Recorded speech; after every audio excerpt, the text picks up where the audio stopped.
Habulin ko yan. Sinamon.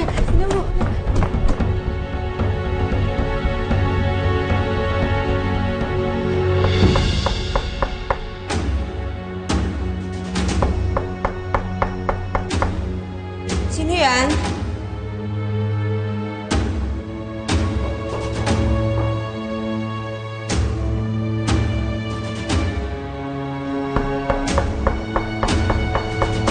Sino yan?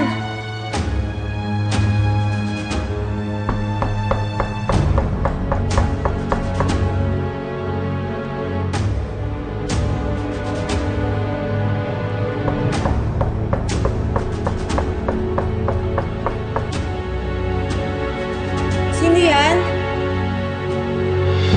Ma'am Luisa? Kayo po ba yan? Ma'am, si Danilo po ito. Ano ginagawa mo dito? May kailangan po kayong malaman.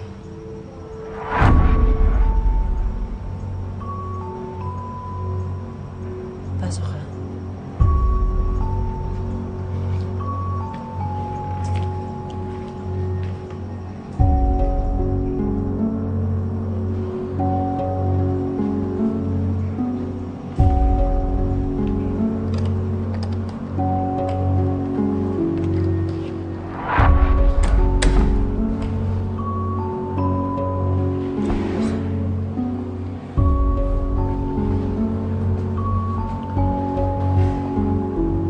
Ma'am, pasensya na po kayo kung bigla po akong umalis nang di man lang po ako nakapagkwento sa inyo kung ano yung nakita ko.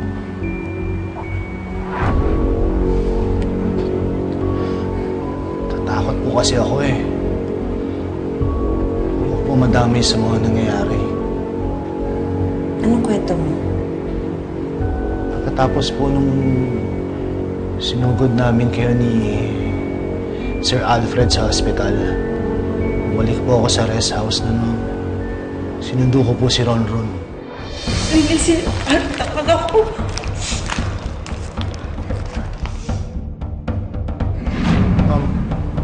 Nung nakita ko po kayo sa TV na tinuturo na pumatay kay Sir Alfred, naisip ko po, hindi niyo po magagawa yan eh. Kaya po ako nandito para sabihin sa inyo ito, ma'am. Hindi ko lang po maintindihan kung ano po yung nakita ko. Pero ang kinakataka ko po, ma'am, mula po nung insidenteng yun, hindi ko na po nakita si Manang Delia eh. Ma'am, masama pang kutob ko, ma'am.